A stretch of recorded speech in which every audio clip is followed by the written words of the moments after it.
When Adrian ran an insurgent campaign for Maricopa County Recorder, he promised he wouldn't allow the sort of fiasco that left many voters disenfranchised during the 2016 primary. "I just don't see it as a realistic possibility," he told Phoenix New Times in February.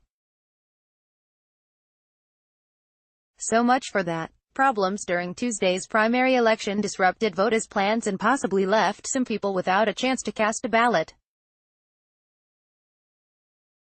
Technical malfunctions shut down at least 62 voting machines in the county, leaving early morning voters scrambling to find another polling place.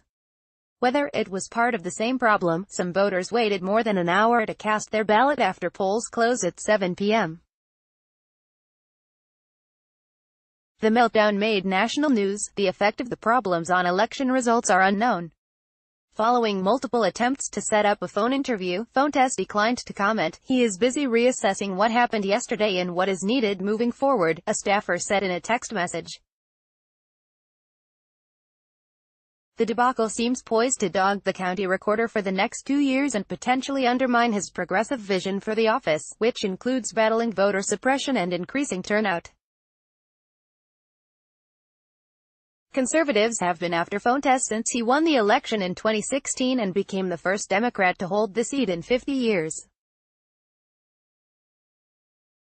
He won on outrage over former county recorder Helen Purcell's decision to shrink the number of polling locations for the March 2016 presidential preference election, leading to long lines, disenfranchised voters, and numerous lawsuits.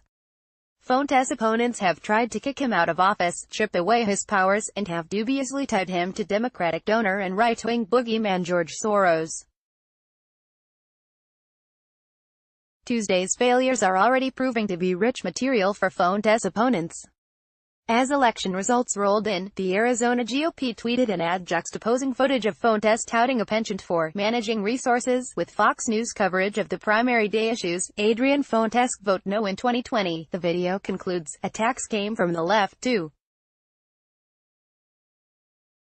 The polarizing activist Rev. Jarrett Maupin issued a statement calling on Attorney General Mark Brnovich to launch an investigation into the election issues. Adrian Fontes should, in all honesty, resign.